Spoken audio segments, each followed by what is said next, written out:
Hello, everyone, and welcome back to Highway to Hoover, a production of SEC Extra over at d1baseball.com. I'm your host, Joe Healy, and we've got a little bit of a special episode here, a little bit of a different episode in a series now of different episodes we've had here on Highway to Hoover. I've been joined by Aaron Fitt to talk about Cape prospects. I've been joined by David Seifert to talk about Cape prospects. Mark has a solo episode coming next week where he's got a big guest, if I do say so myself. You're going to want to hear that. And then today, a little bit of a mix of things. The second half of this episode, I will be joined by Florida sophomore infielder Brendan Lawson, coming off of not only his outstanding freshman campaign at Florida, but also a strong summer in the Cape Cod League for the Brewster Whitecaps. So that's the second half. The first half of this episode will be just me. So if you're a watcher or listener of Weekend Waypoints during the regular season and the postseason, my solo show I do on the weekends, this will be a little bit reminiscent of that, I guess, on some level. But we haven't talked much about my Cape teams. We talked about the teams that Aaron was in charge of writing up on the Cape, Sife's teams. But we're going to talk Brewster, Hyannis, and Harwich today. I'm going to have three players from each of those teams that are going back to or going to, for the first time, SEC programs in the spring of 2026. Just three guys from each of those teams that caught my eye or that I got particularly good feedback on when I talked to evaluators, coaches, that whole deal, everybody I talked to for our Cape content. And oh, by the way, if you've not checked it out, we have started rolling out our Cape Cod content.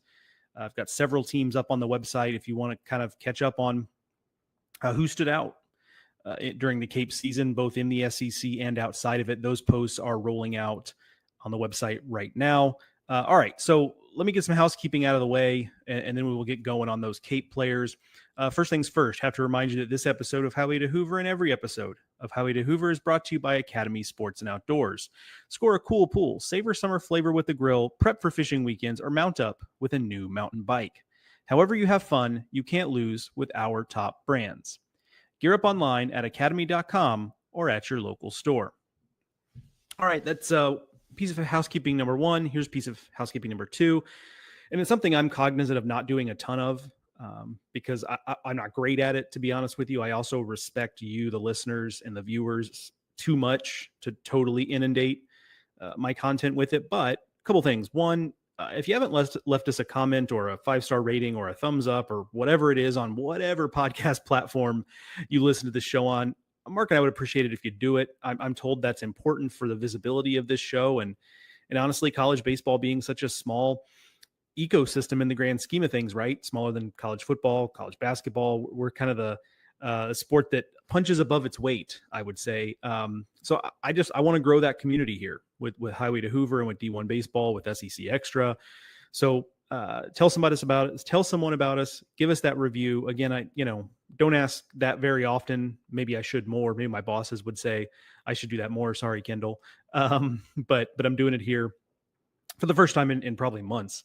And the other part of it is, look, if you haven't subscribed to D1 Baseball or SEC Extra, I've made the argument for a long time, right about now is the time to do it. Because if you're listening to this show now in the dog days of summer, you're kind of a college baseball hardcore, more than likely. And we thank you. And you're one of our people if you are. But if that's true, I think you'd benefit from jumping on board now. And here's why I say that. I think specifically of if you want to be as informed as possible about your team, other teams, the SEC in general, the fall is really what sets the table for that. So yes, we have fall reports coming, we'll probably start rolling those out in about a month. And those are valuable and those are important and that's part of it. But I think maybe even more so right now on the site, and if you're a subscriber, you know this, Mark and I we collaborate on this project, but we've started rolling out our team recaps and our 2026 look aheads. So we take some time to look back on the 2025 season, but then also we take a stab at projecting lineups and pitching rotations and bullpen cores and all of that kind of stuff. And, we're not going to bat 1,000 on that, but we had a pretty good batting average on that last season. I think Mark did the math there, and out of the 9 position player starters, I think 7.5 was the average that we nailed in that last year. He writes about it in the little story, so you can read that, and then if I'm wrong about that number, you'll see it there. But moral of the story, we it turned out pretty solid job of predicting that, and we've actually done a lot more research this year. We came up with a better process this time around, so we've done a little more keeping up with it a little bit better. And I think we have an even stronger idea this year than we did last year of who are just going to be the important pieces for each team. So I just think that's super valuable if you're all in on SEC baseball to have that early look, post-draft, post-signing day, post-transfer portal. I know a lot of these teams have a bunch of new faces, and trying to make sense of who's going to be where and who's even on the roster sometimes can be tough. And so we try to help out with that. So if you sign up now, you've got that, you've got the fall reports, and then we start rolling out season preview stuff in January, which is not as far away as you think. So, I know everybody's getting ramped up for football. So am I. I'm excited for college football too.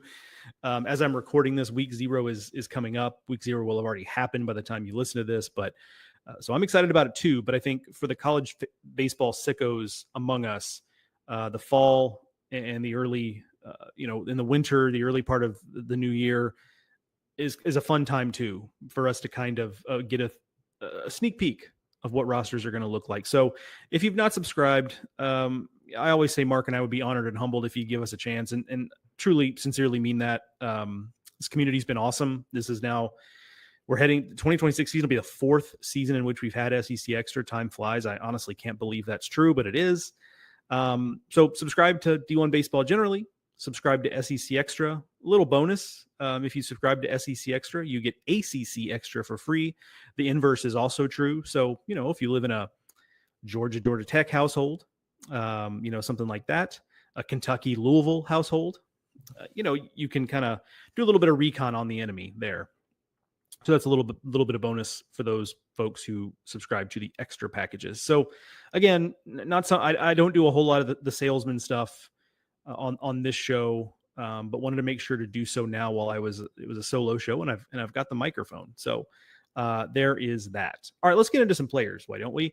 Again, I've got 3 players for each of these teams: Brewster, Hyannis, and Harwich, all SEC players that caught my eye, that I've gotten really good feedback on, and in most cases, both of those things true.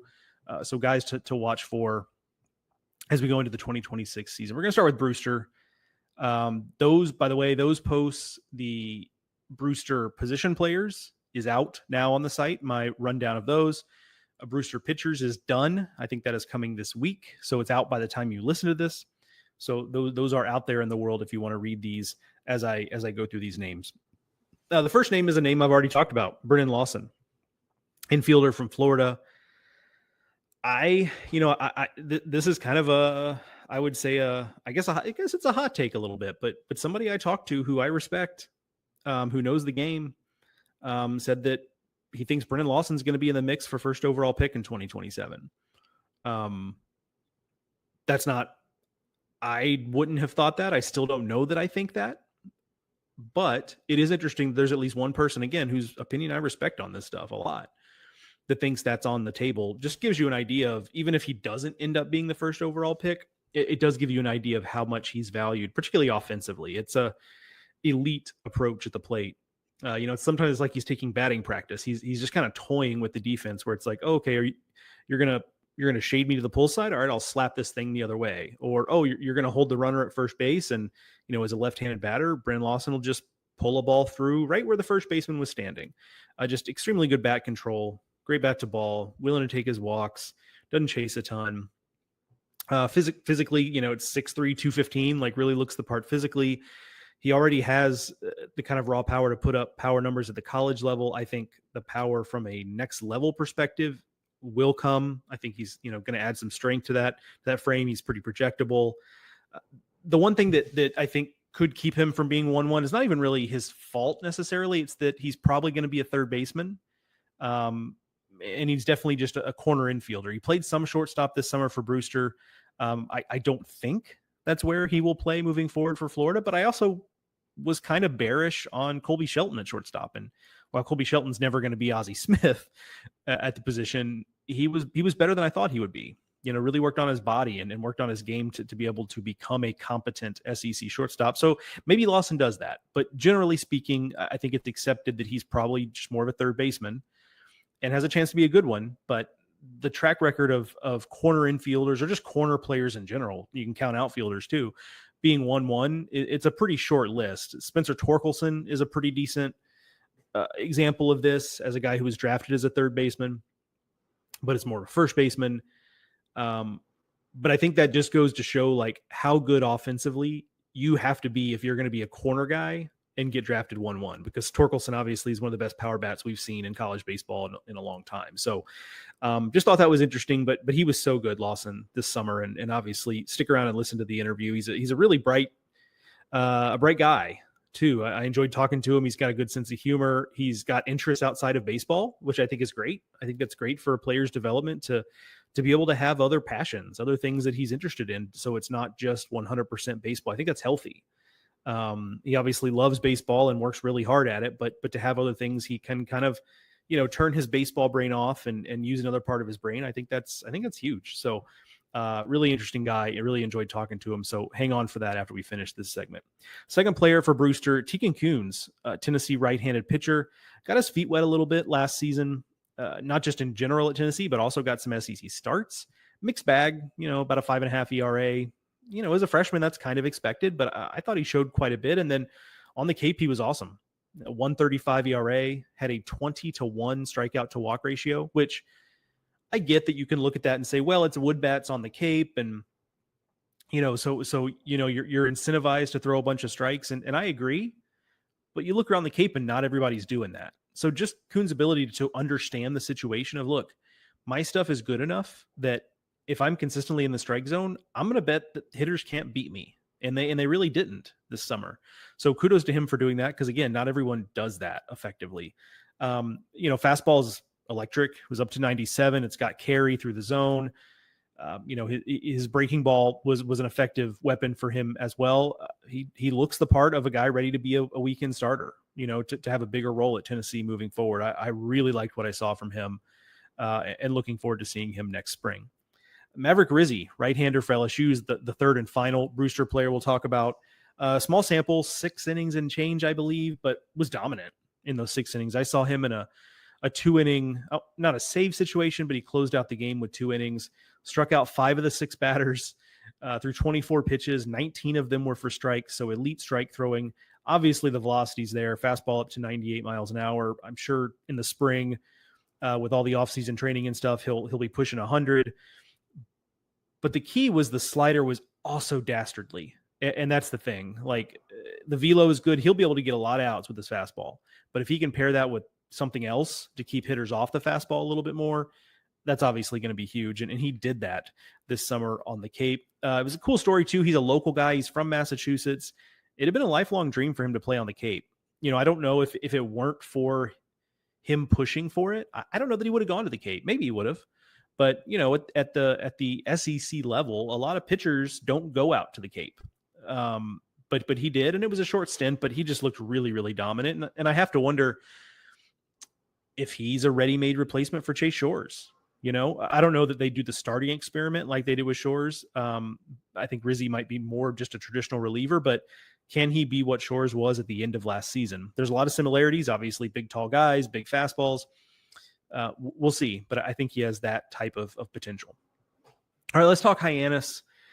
First name is Chris Rembert, who didn't play there much, but I also saw him with Team USA and was really impressed. And I think the biggest thing for me is I thought I had a pretty good handle on Chris Rembert as a player. I saw him at Auburn last year. I saw him up close when I was there for the regional. It's good athlete. It's he's a good table setting hitter. Makes a lot of contact, doesn't chase, very mature approach for a first-year player last season. But he's not the biggest guy in the world. And so I kind of thought, okay, it's doubles pop. He might run into a ball every once in a while. But, the more I watched him swing a wood bat, the more I came away thinking, like, this is real juice. He's more physical than I thought.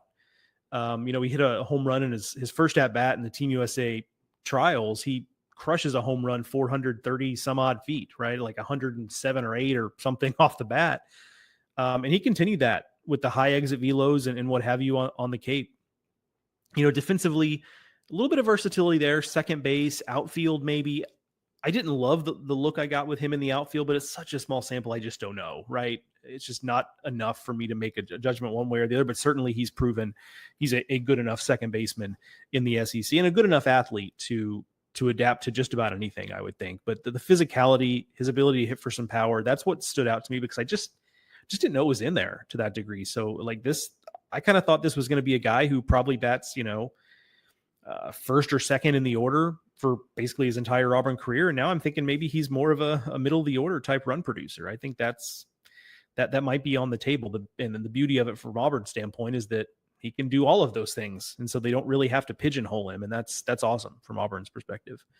A name maybe you don't know as well as some of these others, Santiago Garcia. He goes by Santi, left-handed pitcher transferring from Oregon to LSU. He was a reliever at Oregon. He made one start on the Cape. It was his final appearance. Maybe kind of a swing man for LSU, a guy who can maybe do a lot of different things. Those guys are valuable. I don't know that he's a bona fide, let's throw him on the weekend and try to get him through 6 innings type of guy, but he might be hey, we've got a minor injury, we need somebody to take a spot start, or a midweek guy, or, maybe he's one of those relievers that comes in and throws, you're looking for him to throw 4 innings, right? The stuff is certainly good enough. And the numbers were great. 11 scoreless innings pitched for Hyannis. Opponents hit just 108 against the left-hander Garcia. Enough fastball velocity, but it's the breaking ball that is his bread and butter. So as long as he's commanding that, that's kind of what he leans on. But he's got enough fastball to keep hitters off of it and make it to where they can't just eliminate something. So how well he develops a full pitch mix is going to play a role in how much maybe he gets a look at being a starter. As it is now, he is already good enough to have a prominent role as a reliever and a swing guy for LSU. But if he is going to be a weekend starter, and I'm sure LSU will give him every opportunity to prove that he can do that, it's going to be down to the pitch mix. Like, does he just have enough variety to keep hitters off balance and off of him? Certainly as a left-hander, that's a leg up. He's a little bit funky. I think that helps. And the stuff is good. So I'm intrigued, looking forward to seeing him at LSU.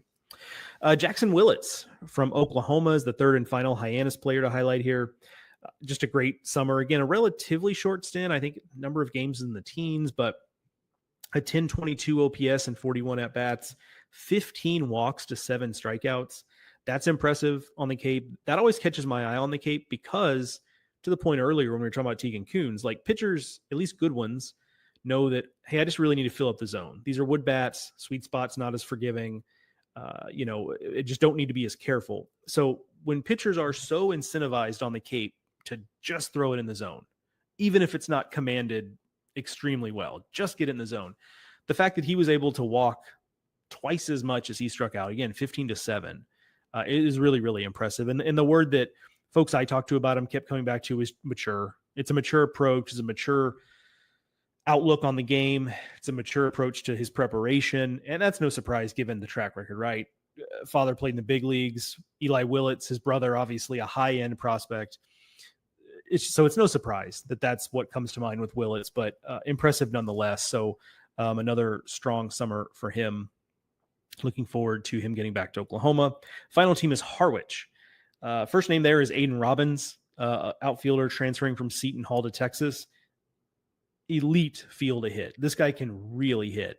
And he's one of those players where, saying he can really hit sounds like just a vague platitude, if you will, but that is a phrase in baseball circles, especially when you're talking to evaluators, that means a little something more than you might think. So when somebody says, hey man, he can really hit, that tends to be like, hey, this is a dude. Like, yes, a lot of guys can hit, but if they use that phrase specifically, it's good. It's good swing decisions, good bat to ball, going to hit the ball hard consistently, all of that stuff. Good athlete, good runner, not a burner, but good athlete, good runner, has some pop. But again, it's going to be, I think what's going to just be key for him is just be himself and just go out there and just hit. Trust the power will come. And yes, maybe he'll do some dynamic things on the bases, but it's just going to, he hit last year at Seton Hall at like 422, the numbers are just absurd. So looking forward to seeing him with the Longhorns and what he can do there. Jake McCoy from South Carolina, left-handed pitcher. Over the course of the first few weeks of the season, the Cape Cod season, probably the best pitcher in the league there. The numbers are just frankly ridiculous. He only threw 12 and a third innings, but he had 25 strikeouts in those 12 and a third innings. So put another way, he got 37 outs, 25 came via strikeout. He walked only 3 batters. Was a valuable guy for South Carolina last year. The ERA was not good, but the pitching for South Carolina generally was not good last season. But McCoy was valuable because he took the ball to start 14 times. And he led the team led the team. Brandon Stone might have had more innings, but he had about 60 innings pitched, started 14 times. And when the struggles on the mound were what they were for South Carolina, there's value in that. And it looks like maybe he's taken another step. He is returning to South Carolina. A lot of new faces for South Carolina for the 26th season, but he will be a returner there, and I presume goes into the fall as the assumed Friday starter for South Carolina. The stuff has always been good enough. Maybe now he's putting it together a little bit.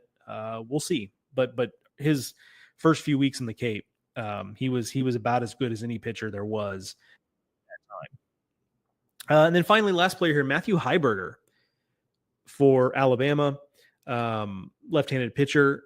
A couple of years as a reliever for Alabama, but I'm intrigued by the potential that he could start. I don't know what kind of opportunity there will be for him for that, but it is a funky repertoire. Like everything moves, and that's pretty typical of lefties. That's not that unique, but I'm telling you, it's like he'll throw a four-seamer, he'll throw a sinker, he'll throw a cutter. It's probably 5-6 pitches all told.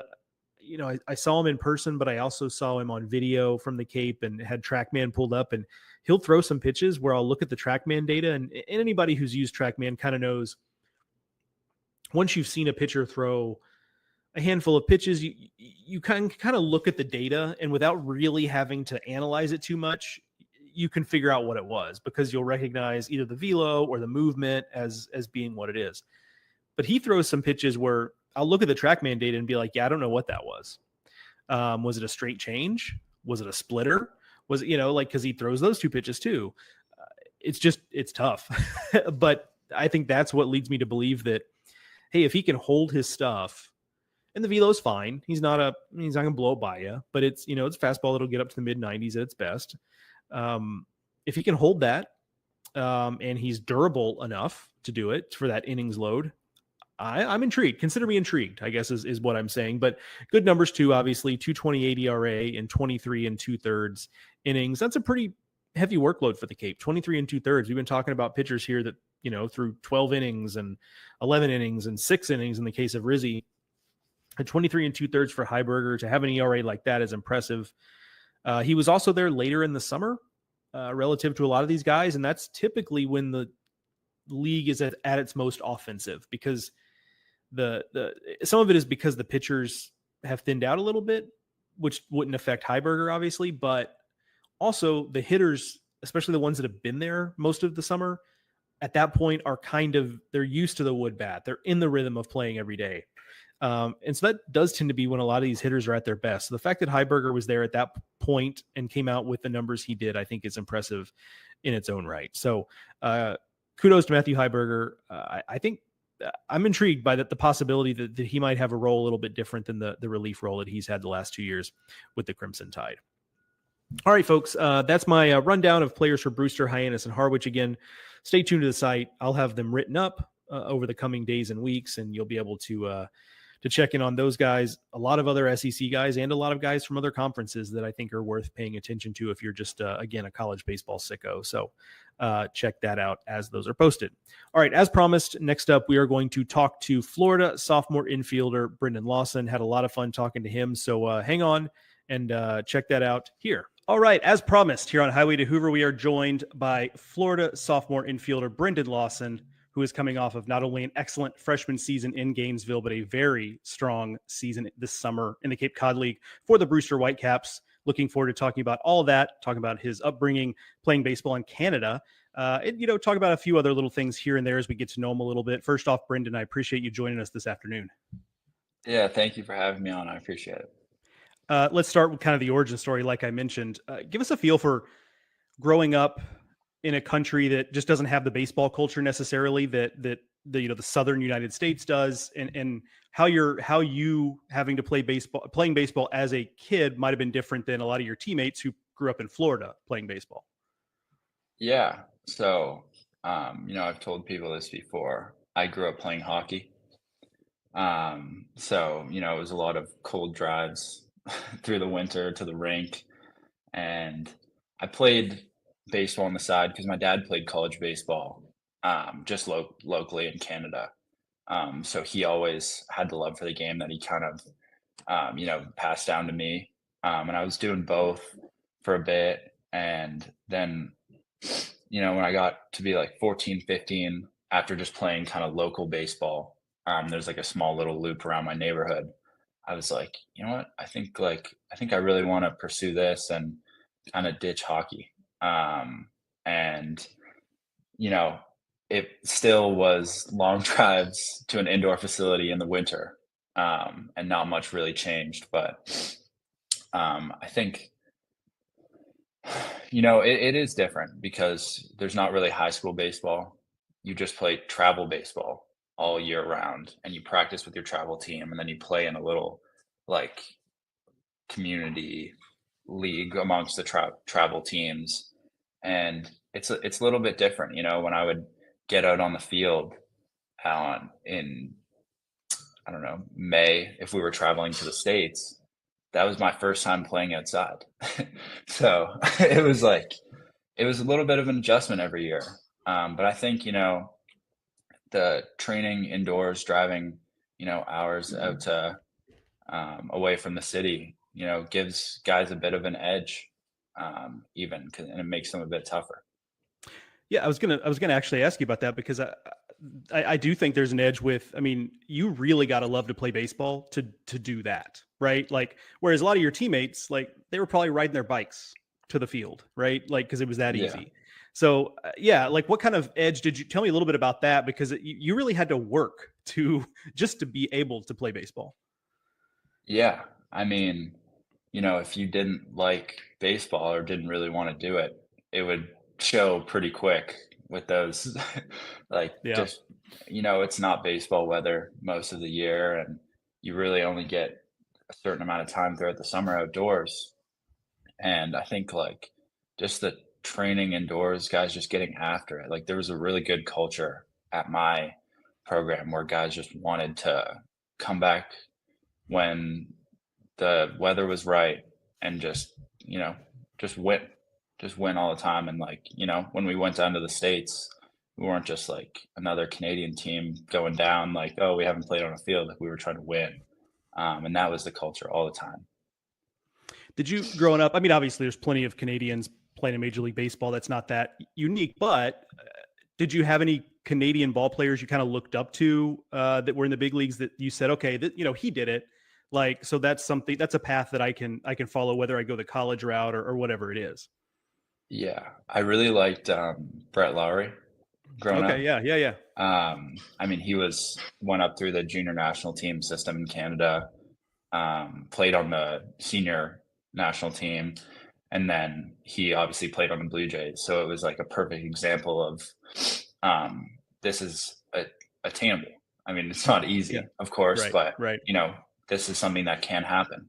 And I also really, looked up to Josh Naylor as well, probably just because we played in the same program. I played with his youngest brother, and it was another just example of, like, hey, he grew up in the same area, came through the same program, and, like, this is attainable. Yeah.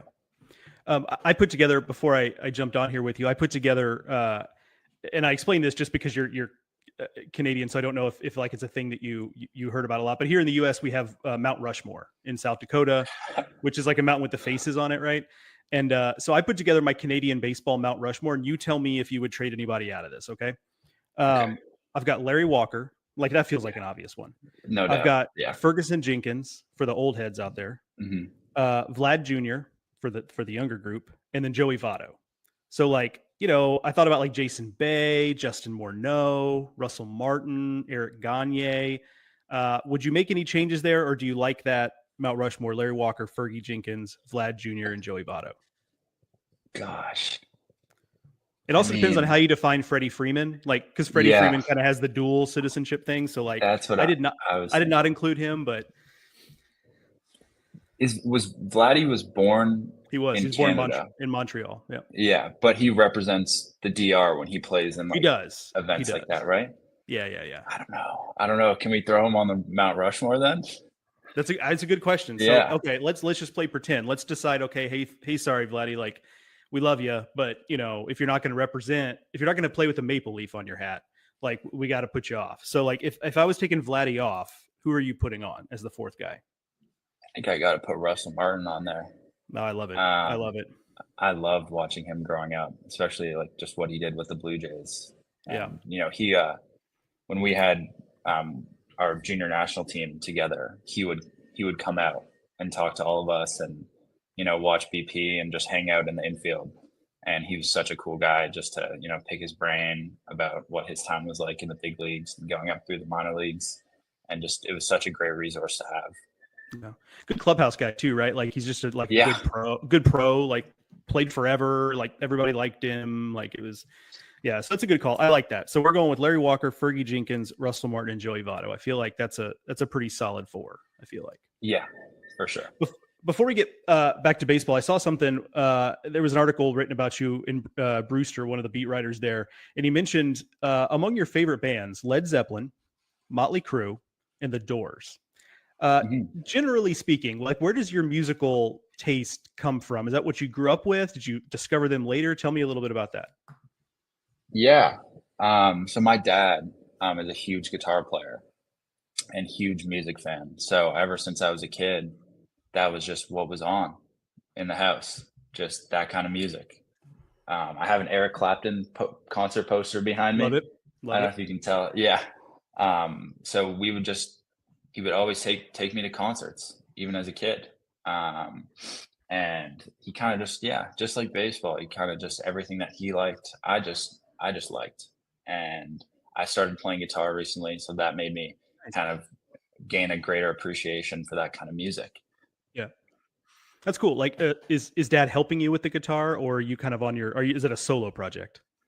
Yeah, he helped me at the start because I did not know what to do at all. And there's like a 6-month grace period where you're like, I don't know if I want to keep doing this. Like it's hard, but it's proven to be super helpful along with fun. I mean, it's a great, you know, distraction and something to, you know, take your mind off other things because you can't really focus on anything else when you're trying to get your hands to, you know, play these chords and it's such a good mental break, I've heard, because it's just like you said, you just, you know, it's kind of like when you're on the field in baseball, like you can't, your mind can't wander when you're standing in the batter's box. Like you got to have an approach and a plan and all that stuff. And guitar, not that much different ultimately. Yeah. Let's go to your freshman season at Florida last year. Did you feel settled in right away? Did it take some time to get your feet under you, specifically as the season gets started? Like, did it take some time to get your feet under you with speed of the game, all that stuff? Or how comfortable did you feel when you first got on the field in February? Yeah, I think the fall program that we have does a really good job of preparing players for the spring. You know, getting to see our arms and play against our team coming in as a freshman, I felt like it made me a mile better just in the short span of the fall. So I knew that, you know, when I got into the spring, it was a bit different, you know, playing against other teams. You bring in fans and there's more kind of at stake. It's not just an inter squad. But I did feel like I was really prepared. And I kind of was able to just trust the work that I'd, you know, put in with my coaches, and it made it really easy to just play free. I have to imagine facing guys like Liam Peterson and Aiden King in the fall also helps, just because it's like, okay, if you can have competitive at bats against those guys, you're probably going to be okay against just about anybody else. Yeah, exactly. And I thought we had a really good staff. I know we kind of had some injury troubles throughout the year, but it was really, it was just great for setting up our hitters for success going into the spring. You mentioned some of the injuries you guys hit. I was going to ask you about that. I mean, what does it say about the team that you guys fought through that, still made the postseason? Okay, it didn't end the way you guys wanted it to, but just to get to that stage with all those injuries? What does it say about the group you had last year? I think it just speaks to how resilient we were as a group. There was never a point, even when we were, I think, 1-11 in SEC play, Yeah. battling injuries, that we really never like threw the towel in, and we just kept pushing and kept taking it game by game, even going into some tough places towards the end of the year, and just trying to put something together. And I think it just speaks a lot to our team. Yeah. You've also, while you've been at Florida, you've done some work with Florida Victorious, which is the NIL partner of the university. Like, tell me a little bit about the opportunities you've had with them, what value they bring to the table, and just your experience with Victorious through your first year. Yeah. So I'm in kind of an interesting scenario because I can only perform work when I'm in Canada. Well, a lot of my teammates are doing work in Gainesville. I would kind of have to go out and do it on my own. But I've loved it. I got a chance to work with a bunch of different charities over Christmas, delivering gifts. I brought two of my friends along, and we kind of made a day out of it. And it was really, really awesome just to, help other people out and brighten their day. And I got to go with my family on two other occasions and deliver and give out food outside of a homeless shelter. And it was just great to be able to kind of give back and help out the community, and especially to do work in Toronto because that's where I'm from. That meant a lot as well. Yeah. Yeah. How important is that? Like, not only that piece, the charitable part, but also just knowing that, hey, there's a chance if your career progresses, like, you could be a high profile person in the Canadian baseball community, and you already are to some degree. How important is for you to kind of set a standard as to how you kind of conduct yourself for, like we were talking about, like younger Canadian ball players to look up to you? Yeah, I think it's very important. I mean, there's a lot of really good Canadian baseball players out there, and I hope that if they are watching, that I'm setting a good example for them, because I know there's going to be kids behind me and younger than me who hope to play in college baseball and then maybe professional baseball, and I hope along my journey here, I'm just setting them up. And I have lots of people reach out and ask, just from kind of leagues and teams across Ontario, and just ask questions about college and what it's like, and I'm happy to answer everyone who reaches out, because I think it's so important that they kind of have an idea before they get into it. Yeah, absolutely, totally agree.